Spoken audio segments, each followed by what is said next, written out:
Hello.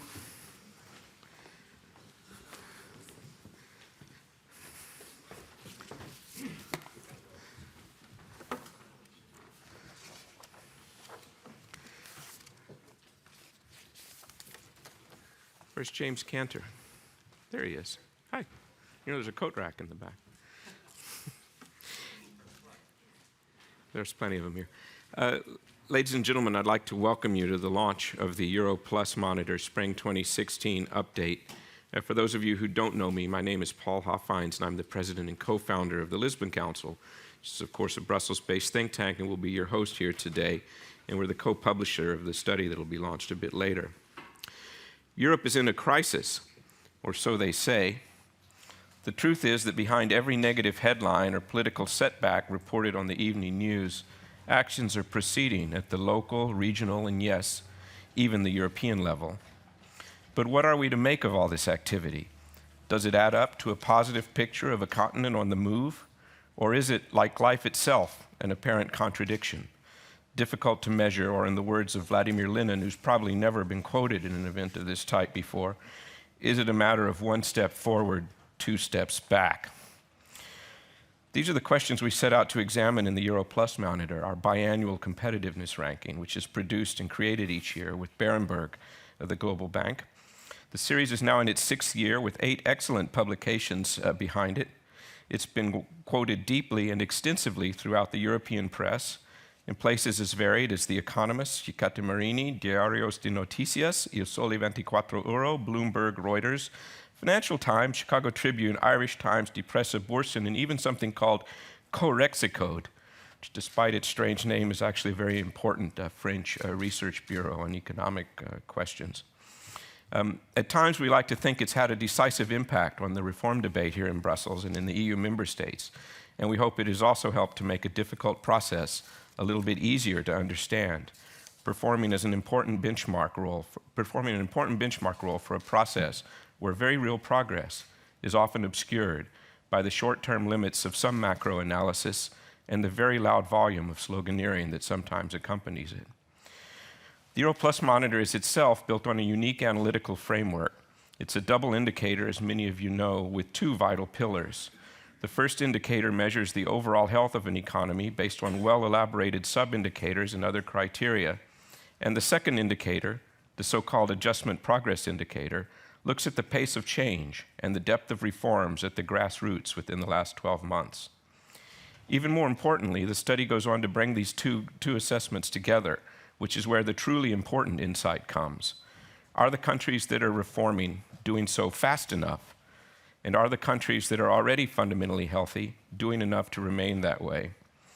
And the conclusions are, well, you'll have to wait a moment to find out. My friend and colleague, Dr. Holger Schmieding, the chief economist of Berenberg and one of the most regarded economists in Europe, will take us through the findings in a moment.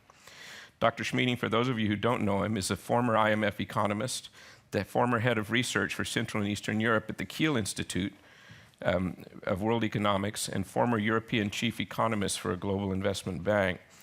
These days, he's the chief economist of Berenberg, a global bank with offices in 19 cities, and the author of the Euro Plus Monitor Spring 2016 update.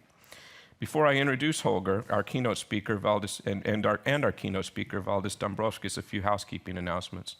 For those of you with cell phones, could you please put them on silent for the duration of this session? If you're using Twitter, the hashtag is #LisbonCouncil, #LISBONCOUNCIL. Vice President Dombrovskis will kick off the discussion with a keynote. Then Dr. Schmieding will take us through the latest findings of the Euro Plus Monitor Spring Update. Then we'll open the floor to discussion and debate. As you can see, we have a very small panel today, which means we have a lot of time for discussion. I'm looking forward to that very much. I'm delighted to see so many good friends and leading experts today, including Nadia Calvino. Nadia, they're sitting over in the edge there. Nadia, for those of you who don't know her, is the Director General of DG Budget and an outstanding civil servant in her own right. It's a pleasure and an honor to have you with us here today for this presentation. The session is on the record, and indeed it's being live streamed, hello to all of you, on Lisbon Council TV, our YouTube channel. For the journalists in the room, if you do quote from one of the speakers, I kindly ask that you mention that the speaker was speaking at a Lisbon Council event in Brussels. And for those journalists who aren't in the room and the others watching us live on YouTube, welcome. It's my pleasure now to introduce our first speaker, Valdis Dombrovskis, Vice President of the European Commission for the Euro and Social Dialogue, but also, of course, the former Prime Minister and Finance Minister of Latvia, where he oversaw and introduced deep and meaningful reforms. It's an honor and a pleasure to have you with us again, sir, particularly so close to the all-important Eurogroup, which convenes here tomorrow to decide the fate of the Greek adjustment program, and also the Economic and Financial Affairs Council, which will open in Brussels on Wednesday. So I have two questions for you. How is the European economy shaping up, and what can you tell us about the state of play today? And how can we help to keep developing and contributing to the positive outcomes we're all so eager to see? Thanks for being with us, and the floor is yours.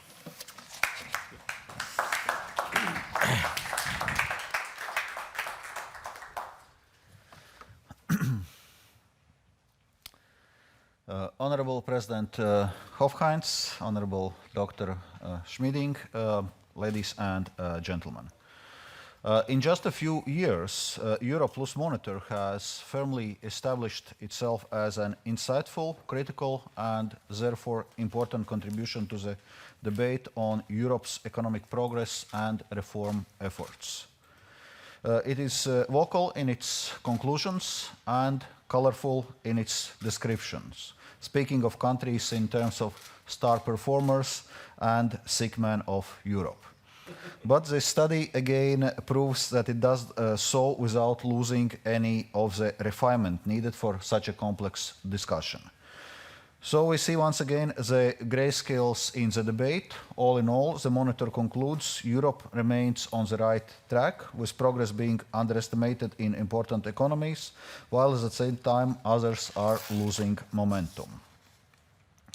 The effects of previous fiscal and structural efforts are by now becoming tangible and substantive, but political risk and reform fatigue are noted as clouds on Europe's horizon. Overall, you could sum up as seeing, on one hand, governments showing of somewhat belated sense of urgency, while on another hand, there are some harboring for a possibly false sense of security. Our role as European Commission is to bring both positions together. Safeguarding the stability of the Eurozone and the EU as a whole can only be done if the reform momentum is maintained across the board. Moving forward together is precondition for stability. In doing so, we have to get the politics of reform right as well as economics. And in times like these, it's not easy task. The spring package of the European semester, which we presented last week, is the next step on this path. The agenda for the next 12 to 18 months of reform is now outlined with clear priorities and red lights for all countries individually. It is more focused than in previous years, with fewer country-specific recommendations. More attention is going to social and employment aspects of reform, and is developed with more consultations with the stakeholders than before. Consultations with governments, national parliaments, social partners, and stakeholders have started earlier in the process, so as to help us to identify the most significant reforms, as well as the most important barriers to reform and to investment. Experience in the crisis has shown that the sense of ownership is key to successful reform. Being right is not enough. It's also about being heard.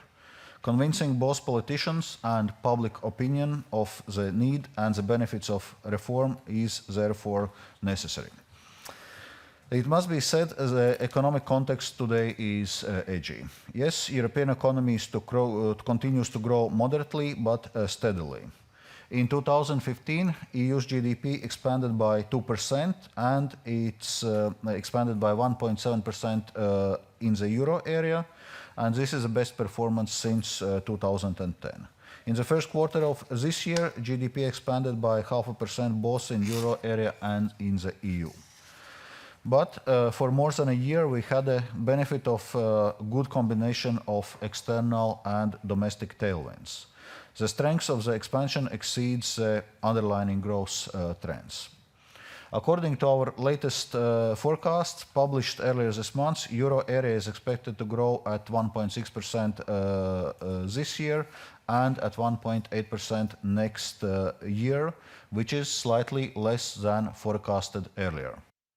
A large part of the reason is global growth. While the EU-US cycle is maturing, growth in emerging markets is expected to pick up marginally in 2016 as commodity prices stabilize and the recessions in Brazil and Russia ease. Besides, the challenges surrounding an orderly rebalancing and gradual slowing of the Chinese economy remain pressing and entail certain risks. Hesitant global growth, weak global trade, and increased uncertainty look to set weight more heavily on our prospects than it was previously expected. On the positive side, there are still low oil prices and lagged effects from the weaker euro exchange rate, even if this is also having diminishing strengths. Importantly, as also noted by the Euro Plus monitor, the policy mix in the euro area is supportive to growth this year. Access to credit is improving and funding costs are reduced. Fiscal policy in euro area is expected to be slightly expansionary this year. For Europe to grow under such circumstances, we have only ourselves to depend on. So we need to stay on course. This means redouble our efforts in implementing structural reforms, keep our budgets under control, and attract more investment. My main message presenting the last week's package was clear. We need to make more progress on structural reforms across the board. Our current assessment is that countries have made between limited and some progress in their implementation. I believe this is not good enough, particularly in the light of the fact that reforms have time and again proved to work. Countries that have implemented ambitious reform programs over the last couple of years, such as Ireland, Spain, Portugal, previously also Baltic states, are now catching up, with some of them even marking the highest growth rates in Europe. This translates in new jobs, less poverty, and less social exclusion. This is also the thinking behind the stronger focus on employment and social performance in the European semester. Examples are the inclusion of the employment variables, unemployment, youth unemployment, and long-term unemployment in the scoreboard of macroeconomic imbalances procedure, greater emphasis on the social fairness, and stronger role of social partners throughout the process.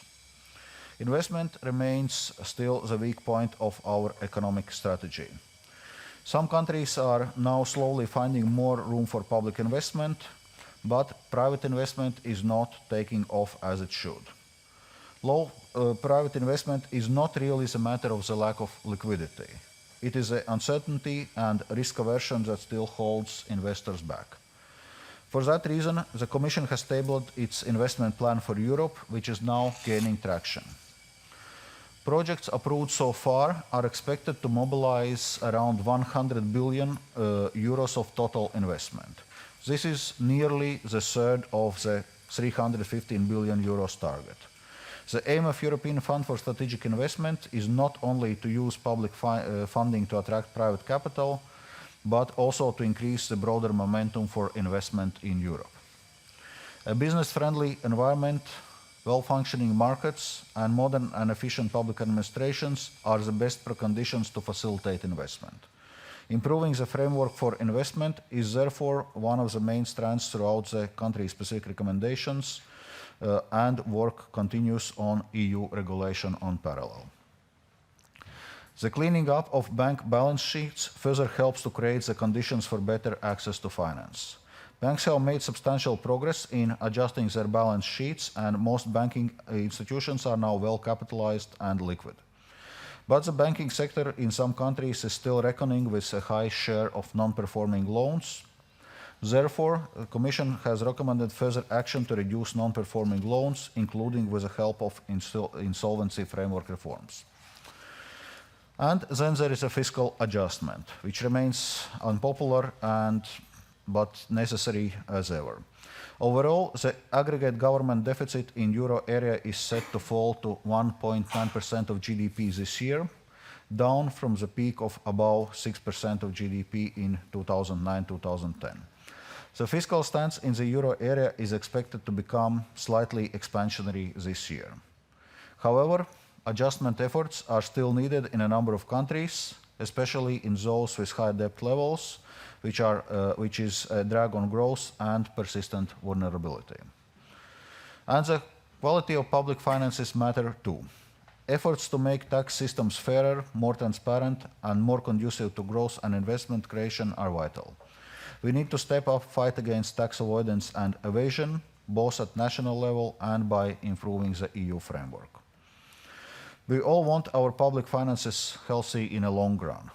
Many countries need further reforms to make pension, health, and social systems sustainable while ensuring both their quality and their cost effectiveness. And this is far from easy. We fully acknowledge that the reform strategy requires political courage to tackle powerful vested interests. Some reforms may bear budgetary costs and others may be technically complex.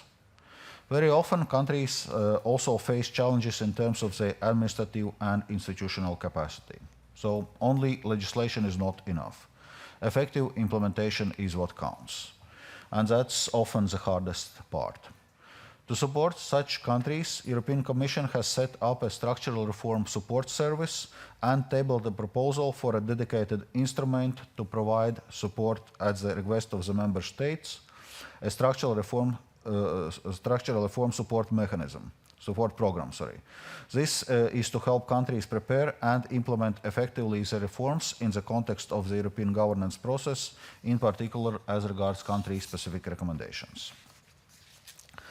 Ladies and gentlemen, I will be happy to take your questions, and we'll be able to come back to this after the Dr. Schmieding's presentation. But overall, it is clear that we need to keep up pressure for reform, and after years of sometimes painful efforts, it's easier said than done. So with Euro Plus monitors' convincing and insightful contribution, it is good to have you as an ally in this effort. Thank you.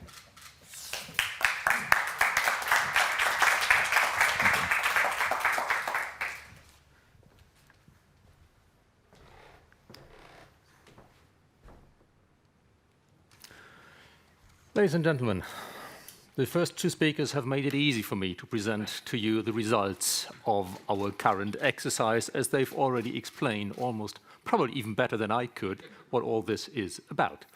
Twice a year, we look at the adjustment progress of 21 countries in Europe, and once a year, at the end of the year, we add an analysis of the fundamental long-term health. So now, in the spring update, this is about adjustment progress. The results, to summarize them at the beginning, are somewhat ambiguous. By and large, Europe, the countries we look at, Europe remains on the right track. There has been a lot of progress, and progress continues. However, there is also clear evidence of reform fatigue. There is some evidence of fiscal slippage on top of that. Fortunately, there is also some progress in places where we need progress most, and we come to that. So all in all, it's a somewhat ambiguous message that I will share with you. Here are the overall results. First of all, what we do. We track how 21 countries in the EU are adjusting on 4 key accounts. In their external adjustment, are they raising their exports? Are they winning market share? We look at the fiscal repair process. We look at labor costs. How are they faring in their real and nominal labor cost increases relative to the average that we have in the Eurozone? And we look at structural reforms. We then aggregate the results. The higher the bars, the better, of course. What you can see is for the Eurozone as a whole, there has been, in the years 2014, 2015, a little slippage at the end. What we do in the spring 2016 update is basically look at full year data and late 2015 data. There isn't yet enough data to include an assessment, a well-founded assessment on what has happened so far in 2016.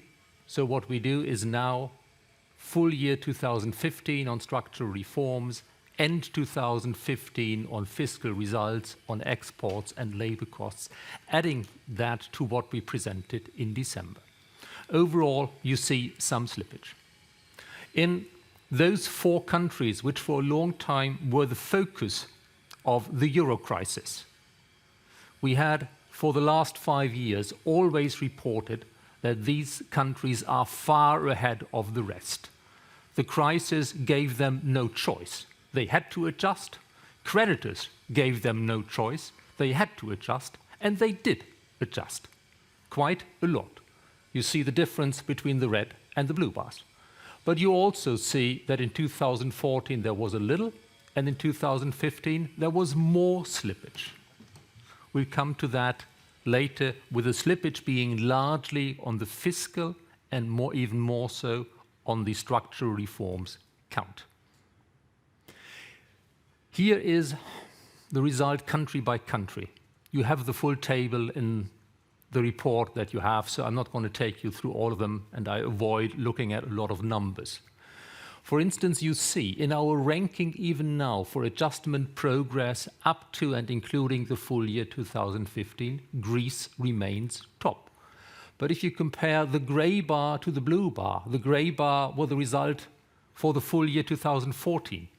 You see significant slippage. There are 2 ways to spin the story. You can say Greece is still ahead, but you can also say that this is the biggest slippage that we've ever seen in the score for any particular country in any given year. So what you can say is 2015, from an excellent basis in the sense of having made huge progress, really huge progress, in the years 2010 to 2014, 2015 was a significant setback for Greece. But it only offset a bit of the serious progress that was made before. So putting that into context, looking at the last 5 years taken together, Greece still has made the biggest adjustment effort of all, although 2015 was not exactly a successful year for further Greek adjustment. You also see that the 5 countries who at some stage were supported by taxpayers from other European countries and the IMF are still the top of our adjustment league, despite some slippage. You also see that Latvia and Estonia are pretty good in the league, but also with slippage. And that, in a way, brings out an overall story. Adjustment is not something which you do for the sake of adjustment. Adjustment is what you do when you have to. And if you have mostly achieved of what you set out to achieve, if you are back to fundamental health, then you don't have to adjust that much further. We have seen, for instance, over the last 4 years, a constant slippage in Latvia and Estonia. Am I worried about that? So far, not really, no. Because these countries had their crisis, you could say, a little bit earlier than most at the southern European periphery. They adjusted really heroically, early, and having had success, they can now relax the reins a bit. For me, the gradual erosion of the scores on adjustment progress of Latvia and Estonia is mostly a sign of success. More or less the same holds for Ireland and Spain, and I'm no longer that sure about it. I would have said until recently for Portugal. It is just that in Portugal, my assessment that the adjustment has been more or less enough has been put into question by a partial reversal of labor market reforms under the new government. So, whereas as to Latvia and Estonia, I'm fairly confident for the time being. They have adjusted. They can afford the slippage. They still actually look pretty good in the overall context. I'm relaxed about that. I'm sort of relaxed about Spain and Ireland. I'm a bit nervous about Portugal. What I would like to point out in this context here is that Cyprus, which came to crisis later, actually had very little slippage in its adjustment effort in 2015. This is the pattern. When you're in crisis, you adjust. When the crisis eases a little later, you relax a bit, or you no longer adjust that fast. So in a way, the difference between Cyprus and Spain, you could say, proves the point. Cyprus being a bit later to crisis, yeah. I'm afraid 2 years from now, I will detect a more significant relaxation of efforts in Cyprus, but Cyprus is still in the mode of significant change. You see, at the bottom of the league are countries such as France, Austria, Germany, Belgium, Finland, and Sweden. And these we have to group into separate classes. There are some, such as Germany and Sweden, where I would say, based on our assessment of fundamental health, the one that comes out each December, they can afford it. I mean, if you have a ranking of 21 countries, somebody has to be at the bottom. And when it comes to adjustment progress, you should have, ideally, those countries that are healthiest at the bottom of it, in the sense they just need to maintain what they have. They no longer need to raise exports faster than imports. They no longer need to tighten fiscal policy on a structural basis. They no longer need to cut labor costs relative to the euro average. So I would say Germany and by and large Sweden are where they belong, more or less. Whereas for Finland, Belgium and France, this does not hold. They are, in our assessment of fundamental health, below average rather than above average. So in that sense, they are among the problem countries. But you also see some of the good news here. Overall, we have detected for the euro average, and I have to admit Lithuania will be part of this from December onwards, so I still talk about euro 18. When we do the full exercise with full manpower for December, that will be in. So you see the little slippage for euro 18, all in all, but you see that against the trend. And that's part of the good news. Italy, France, and Belgium have improved their scores for adjustment progress, which I find a very encouraging start. After all, these are the countries which, based on our assessment of fundamental health, really needed more than most other countries to shape up. So in a way, we are dealing, hopefully, with waves of progress. The first wave over the last sort of 8 years was the small Baltic countries into a crisis first, adjusting fast, now savoring the sweet taste of success. Then came the Euro crisis countries, adjusting fast 2011, 2013. Now starting to relax a bit. And if we are lucky, Italy and hopefully France and Belgium will now continue to shape up. But that is a question to be assessed again every 6 months. Here is the sub-criterion that I'm most interested in. And I must say, for this I employ almost exclusively the expertise of the OECD, their analysis of structural reforms. What you see here is, first of all, the reform responsiveness for 4 years, 2010 to 2013, as measured by the OECD for various countries, on which Greece was the clear leader, Spain, Portugal, Ireland, very close behind.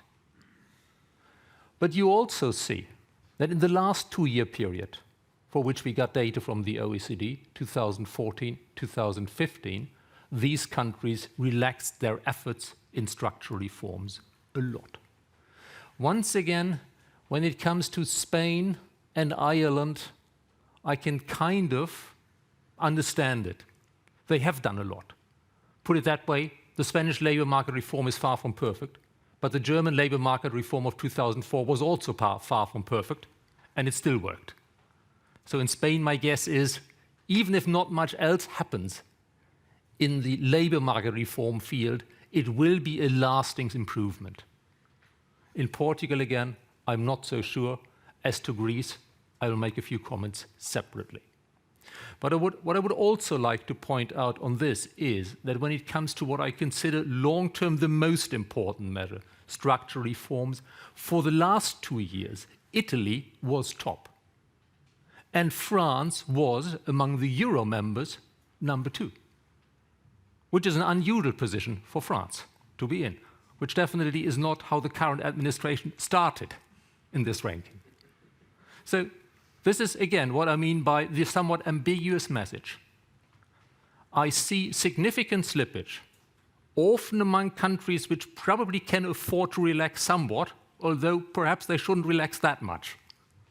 But I also see progress among those countries where I really care about most, not just because they're big, but because they're really behind, or were really behind France and Italy. Now, a few examples of progress. Here you see 5 countries at the periphery taken together, Italy, Spain, Greece, Portugal, and Ireland, on the external accounts, exports and imports. You clearly see the double dip in imports caused by the post-Lehman recession and then by the euro crisis, the belt tightening, the painful adjustment. And you see the rise in exports, largely uninterrupted by the euro crisis. These countries are now in their external accounts in a healthy position. Exports are rising, imports are rebounding, which is ultimately what should be the case. When you get out of crisis, you should have import growth, not just export growth. Imports at the margin are rising slightly more than exports in some of these countries. But exports are now so far ahead of imports that this is not a significant concern for the time being. All in all, I would say, for the aggregate of these 5 countries, this adjustment has been basically concluded successfully. They are in a position where exports and imports are rising, and where, with exports well ahead of imports, they have the external accounts to show to their creditors on global markets, we are earning the money that we need to pay our bills, and which should make it easy, and has made it easy for them, with one exception, to actually get finance on global markets at very acceptable terms. Here is also part of savoring the sweet taste of success after a very tough crisis. Unemployment at the periphery remains very high, but it's falling at a significant rate, about 700,000 year-over-year decline in overall unemployment in the countries that are here included, Spain, Portugal, Ireland, and Greece, with a significant decline from a high level in youth unemployment to boot. I no longer really know what it means to talk about core versus periphery in Europe. If I look at the results of our survey, of our analysis, among the countries I worry about most is a small one called Finland. Among the countries I worry about least is a small one right next door, Estonia, joined by Latvia and probably Lithuania once I have a closer look at that. Is one of them core? Is the other periphery? What to make of it? No. In a way, we are in the good situation that within the EU and the Eurozone, we no longer have a clear-cut distinction between core and periphery. We don't have north-south. We don't really have east-west in terms of economies. We have individual economies that are doing better than others or worse. You see here, for instance, that during the euro crisis, there was this clear difference in economic sentiment between Germany and the periphery. Here, Spain, Portugal, Greece, and Cyprus. But over the last 2 years, this difference has largely vanished. France is always a bit below the average now. Germany tends to be at or slightly above average. Spain tends to be above average. Italy is now actually slightly above average. It is country by country, but no longer a clear-cut division, core, periphery, which I count as a significant success. Here is the German labor market. I know I've shown this chart before in this room, probably 3-4 times. I just love to show it. I'm just German, can't help it. What you see here is why structural reforms matter so much. It is the German labor market employment, and employment in the sense of not the worst jobs, the jobs that are kind of okay to good, coming down dramatically on trend after unification, labor market reforms of 2004, and then going up again a lot.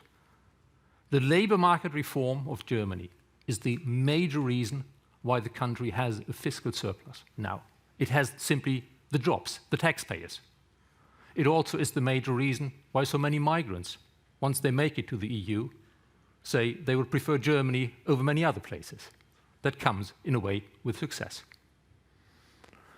It also shows one point which brings me to the next issue, Brexit, that living in London for a long, long time, I just can't avoid mentioning. In London, you can read in the press often and hear it from some people that the EU is holding Britain back, that they need an Independence Day, things like that. I find it difficult to understand that, because this chart for me shows that within the EU, you can be the sick man of Europe, like Germany was in the mid-1990s to 2005. Germany was, jointly with Switzerland actually, the worst performing significant European economy. And then within the EU and the Euro, Germany did its labor market, welfare and other reforms. And it's now arguably among the strongest of all economies in the world. Where else do you find a combination of full employment, price stability, fiscal surplus, significant decline in the public debt? It's very difficult to find that. And that is in the EU. My point here is, for Britain, you can improve your position if you think you ought to improve your position, yes. But think of your own affairs. Think of your housing market in Britain, which, well, I've lived in Britain for long, is an issue. It is not the EU that's holding back. In our assessment, Britain gets top marks on microeconomics, which is regulations of labor market, goods and services markets, which is where Brussels has a say. Britain still has one of the best regulatory regimes for these markets of all developed countries in the EU. Where Britain has its problems is in the fiscal sphere, where the EU has comparatively little influence on Britain, to put it mildly, and on the housing market, where also the influence of the EU is probably close to nil. So, the wide range of our results, some countries being healthy, others not, some countries adjusting fast, others adjusting barely at all, shows that within the common framework of the EU, each country can choose nationally by itself whether it wants to do this or that. Don't blame too much on the EU, is my message for that. And trust me, this is something I don't just say in Brussels. There is one other comment I would like to make on the Brexit debate. This is a long time ago, when I co-authored a book on West German economic history, a chart that I did then, and which I updated a little recently. I looked at the beginnings of the European Economic Community, with Britain choosing to stay outside. Don't go into details. What this basically shows, roughly speaking, is Britain's market share in West Germany relative to the market share of France and the other original EEC members. And you see, when the EEC was founded without the UK, Britain lost market share badly. When it joined the EEC, it regained market share. I know, as often in life, the chart overdoes the message a lot, because also in the early 1970s, a devaluation of sterling helped a bit, and oil is part of this. which is probably why at the end it kind of tails off again a little. But the overall message, in my view, is too clear to really dispute it. It can make a difference whether you are or are not part of the common market. My bet is Britain will choose to stay in the EU, but it is not a clear-cut bet. We have a 35% risk that it may leave. Judging by the tone of dinner discussions, it may be a 45% risk. Judging by the bookmakers, it is a 20% risk. We don't know what would happen if, but in my view, at least as an economist, I find it very difficult to see any economic justification for a Brexit. The ultimate issue I would like to briefly mention again is, Greece. I already said that in some of the countries in Europe, I can at least find some reasons why the slippage may be partly a sign of success. If you have adjusted, you no longer need to adjust that fast. In Greece, I cannot find that. What we see in Greece is economic sentiment that late 2014 had soared to well above the euro level, the euro average. It was on par with Spain. Greece looked on track for 3% growth in 2015 and 2016, which were also roughly the official forecasts at the time. Then came a political accident, which ended in a lot of talk about reform reversals, actually much more than real reform reversals, a lot of talk about reform reversals, plus a confrontation with creditors. In a nutshell, a confidence shock, not just to markets, but also, in my view, to many Greeks who make the decision whether or not they put money to use in their own country. Instead of having growth, Greece fell back into a mild recession from which it is still struggling to escape. I call it the Varoufakis effect because you see, at the moment when Varoufakis left office, the bottom was reached, and with the signing of a new agreement with creditors, about 2/3 of the loss in confidence was recouped. But that only made the difference of avoiding a depression and settling for what we are now in, stagnation to mild recession. What Greece needs, I don't care very much about the details at the moment of the program. What Greece basically needs is something that rebuilds confidence. That is, an agreement with creditors and a government which implements an agreement with creditors without every 3 to 6 months having a new conflict, raising the question, will or will this not continue? I'm modestly hopeful that over the next few weeks we could see such an agreement. And if so, maybe we could see a rebound in Greek confidence further and further progress in Greece, which basically until now, for the last 5 years taken together, was the leader in our adjustment ranking. But I'm slightly concerned that too much of the discussion at the moment is about tax hikes rather than structural reforms is, in my view, important, but the top argument for Greece is actually it needs a certain outlook. And if we can get that, then I'm hopeful that half a year or a year from now, I can present a more positive assessment of the Greek situation as well. Thank you.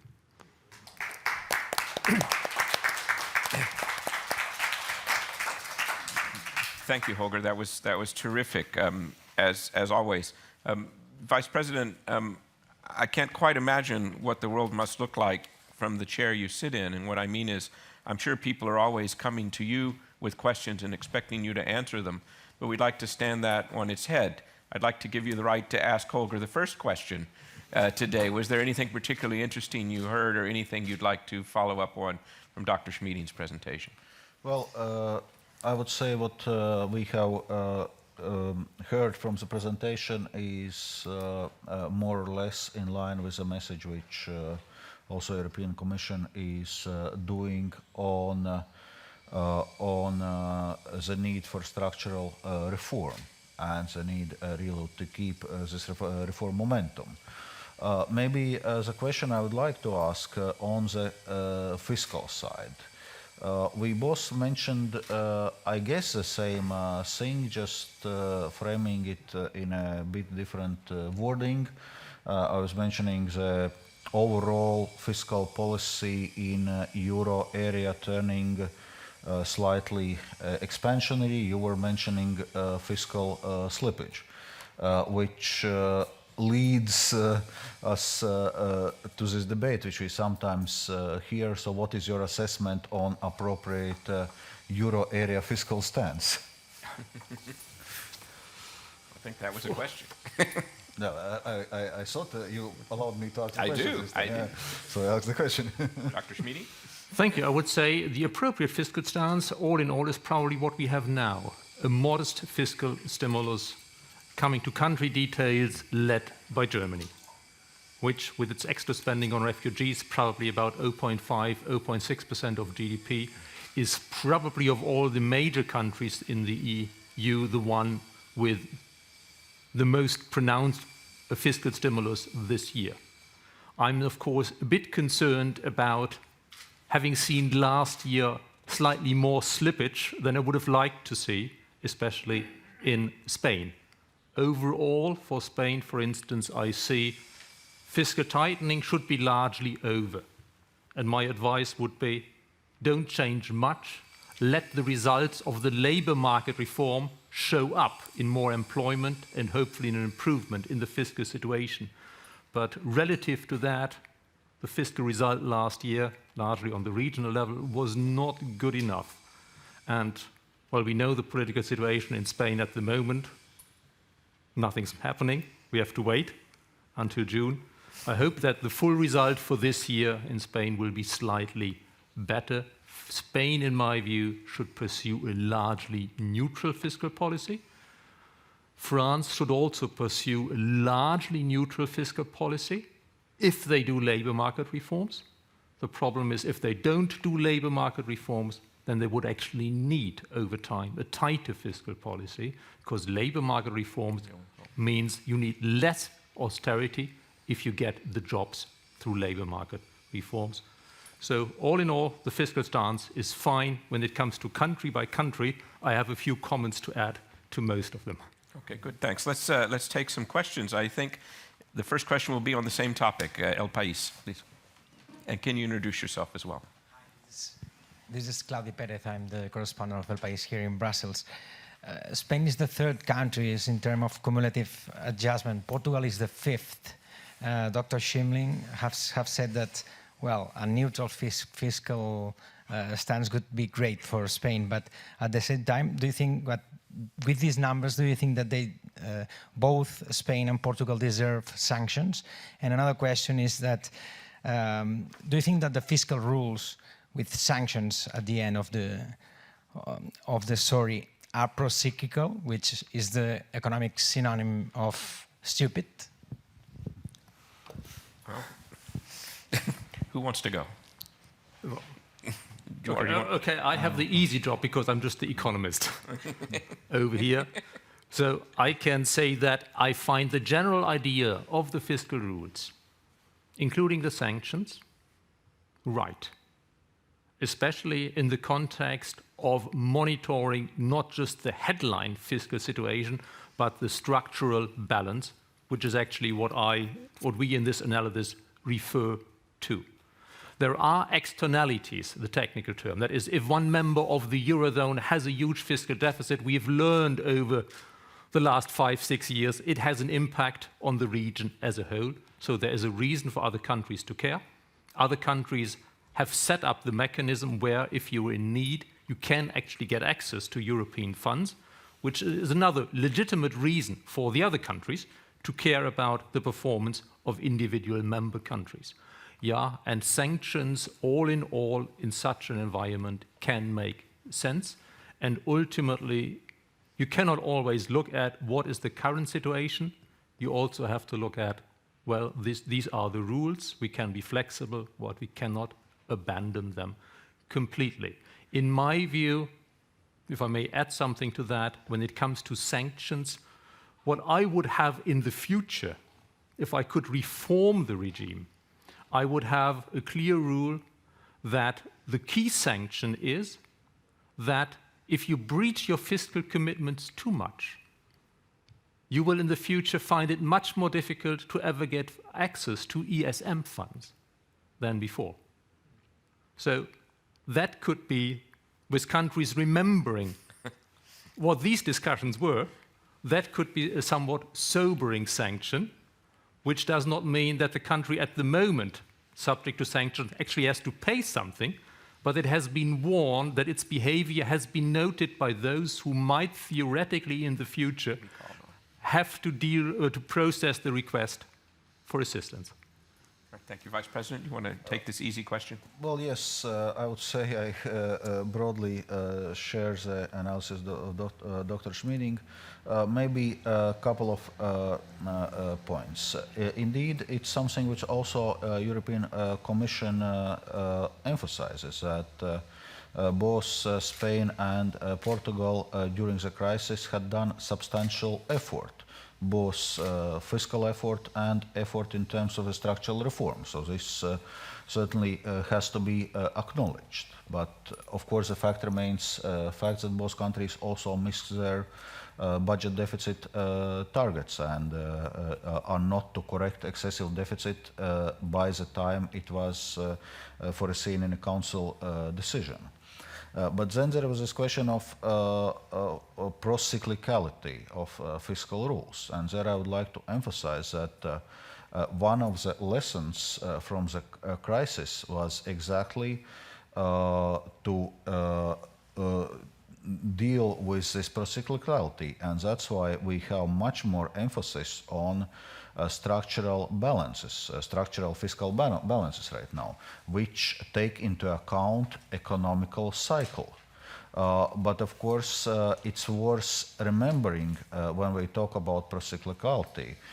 We are very keen to remember procyclicality during the crisis and saying, oh, fiscal adjustment during the crisis, that's procyclical, that's bad. But in order to have a buffer to have anti-cyclical fiscal policy during the crisis, you also need to have anti-cyclical fiscal policy during the boom years. And that's where the discussion on structural balances comes from. And that's when you look, for example, at the rules in the preventive arm of the Stability and Growth Pact. They are actually quite strict. They really foresee that countries need to improve their structural balances and initially need to reach their medium-term budgetary objectives in structural terms, which is typically 0.5% of GDP structural deficit. Well, it can be less, it can be more, depending on specific country circumstances. And if countries will follow those procyclical rules during the boom years, then they will also have buffers to have procyclical stimulus, anti-cyclical stimulus during the crisis years. Okay, thank you. James Cantor, if you could introduce yourself, even though I just did half the job. Sorry. James Cantor, New York Times. For both gentlemen, please, short question. Can there be, and should there be, what the IMF calls meaningful debt relief for Greece before 2018? I think I'll just keep the question short. Thanks. Okay, thanks. If you don't mind, I'm going to take a couple more because we're running short on time. Is that all right? And we'll come back to Greece in a moment. Just the gentleman here. And then, Gregor, we're not going to let you leave without saying something. Kurt Geiser, team of external speakers of the European Commission. Dr. Schmieding, I'd like to convey your message, but for this I have a question of understanding, please. Why do you cover 21 countries and not all 28? Wow. Okay, yeah. Thank you. Thank you. And Gregor, it's for you? Oh, we come to you in a moment. Gregor, as long as the microphone's here, let's do it now. Gregor and I have to ask you a question. Could you update us briefly on the outcome of the Austrian elections? I'm sorry, I cannot add to you because the results will be only at 5 p.m. Ah, okay. I'm also curious. Thank you. Okay. No, did you have a question? Do you have a question? Well, I would have to ask the question about the reform, that you should do the reform early in the time of the new elections or late in the elections. I think this is something you perhaps also have an advice for new governments after the election, immediately start the reform. Thank you. Yeah, okay, thanks. And you didn't introduce yourself, but hopefully everyone knows who you are. And the gentleman just there, thanks. Thank you. Jorge Valero from Euractiv. A couple of questions. First, I would like to know if the letter sent by Mariano Rajoy, Prime Minister Mariano Rajoy, to the Commission play any role in the decision to postpone the verdict on whether Spain made effective action. And a second question will be if there is any process ongoing inside the Commission to rethink the Stability and Growth Pact to make it more, sort of say, intelligent and to adapt better to the political context, because that's the signal that you gave the other day. Okay. Who wants to go first? Vice President? I think most of those were to you. So.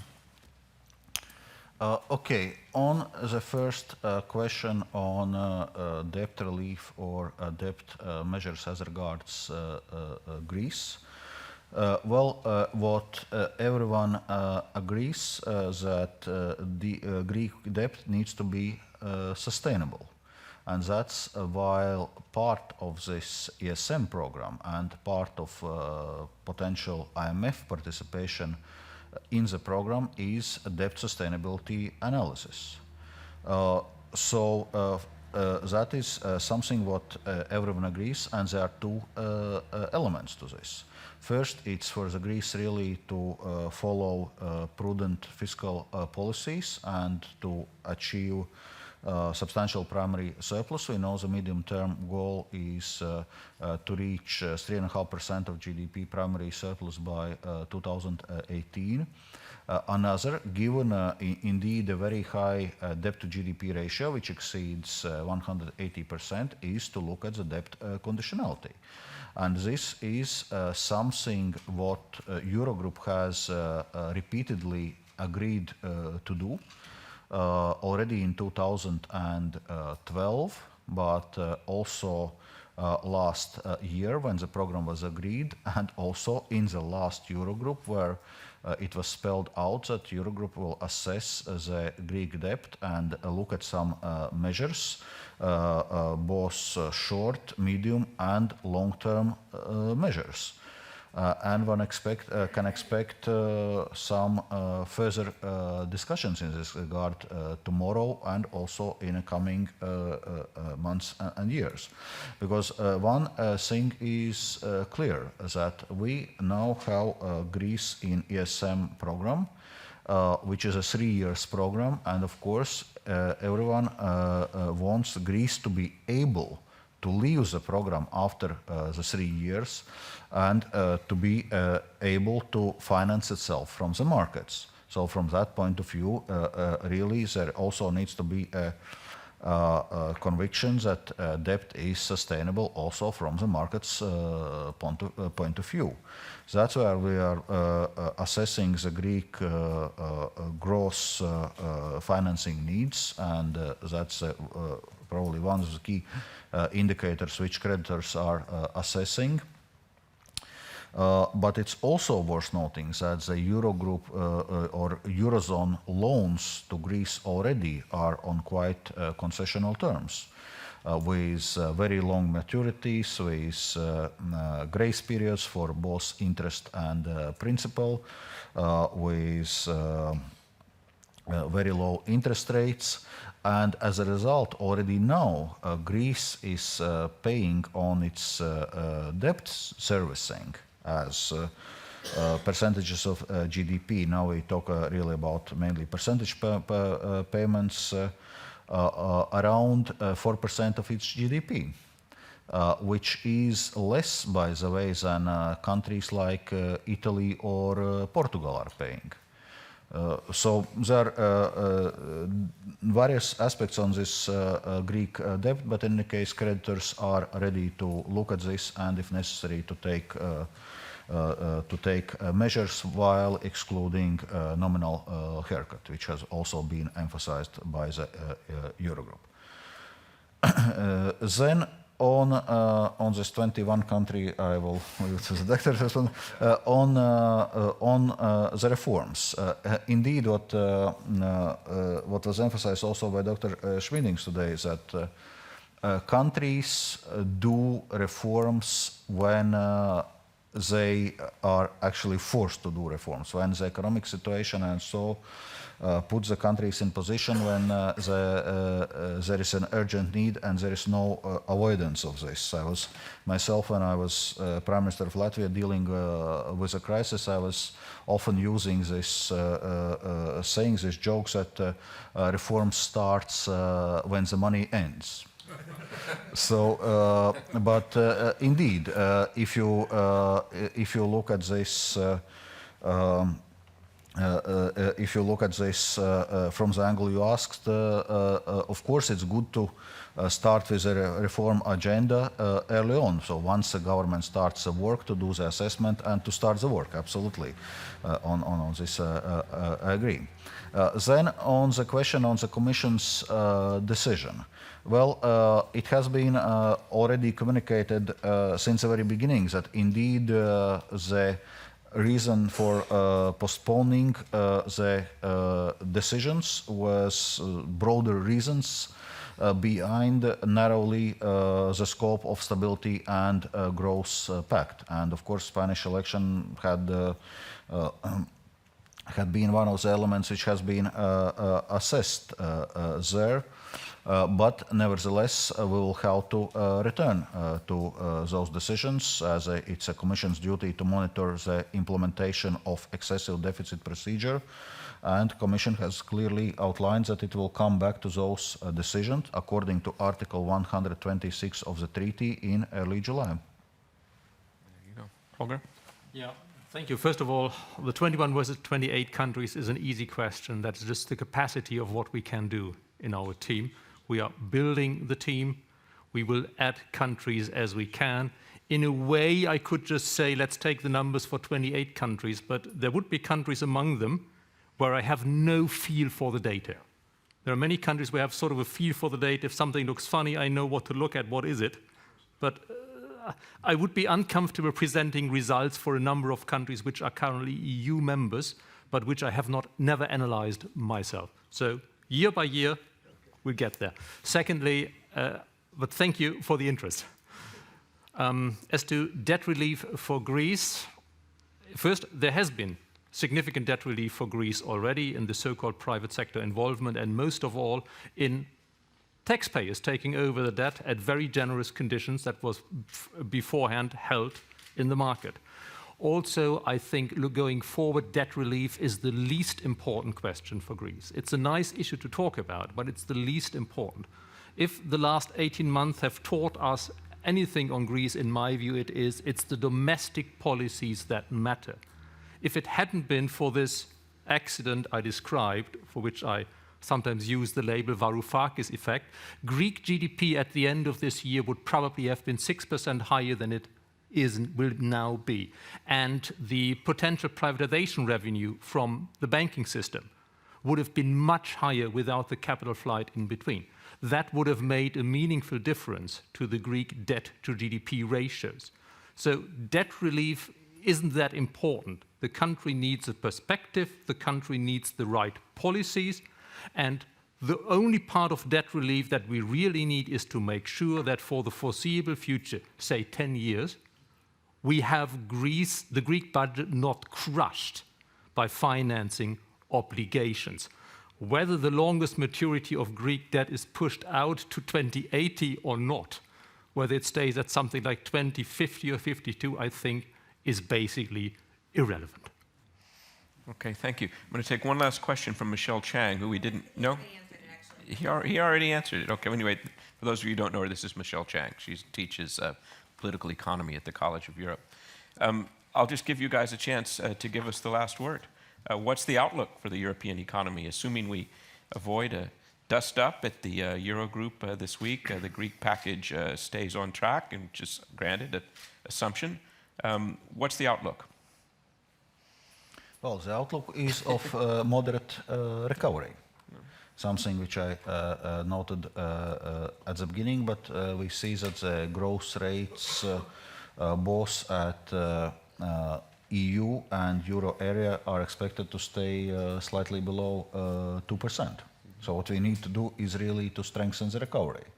And the three priorities which the Commission has outlined in terms of facilitating investment, structural reforms to modernize our economies, and fiscal responsibility, we believe are three directions of work which will help to strengthen the recovery.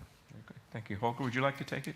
We already have an economic recovery that is driven by domestic demand, most of all private consumption, which is good because it's actually people spending money, having money to spend.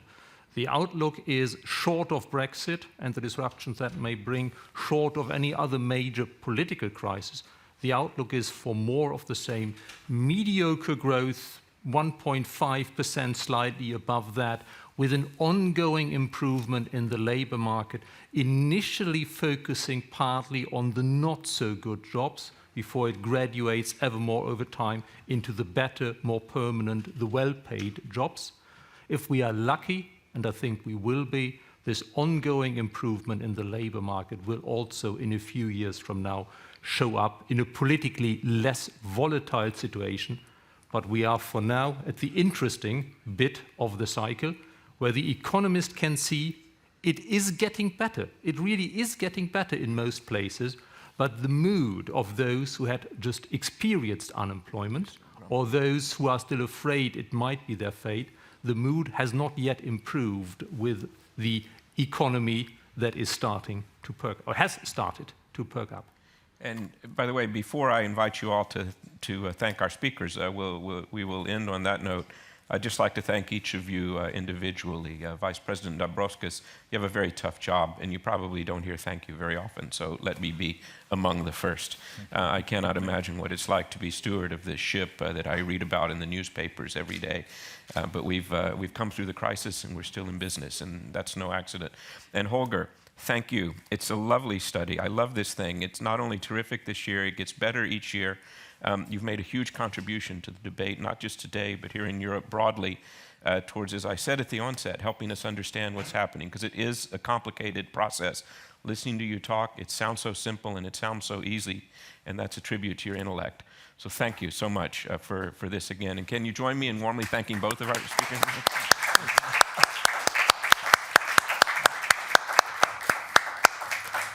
And thanks to our viewers on YouTube.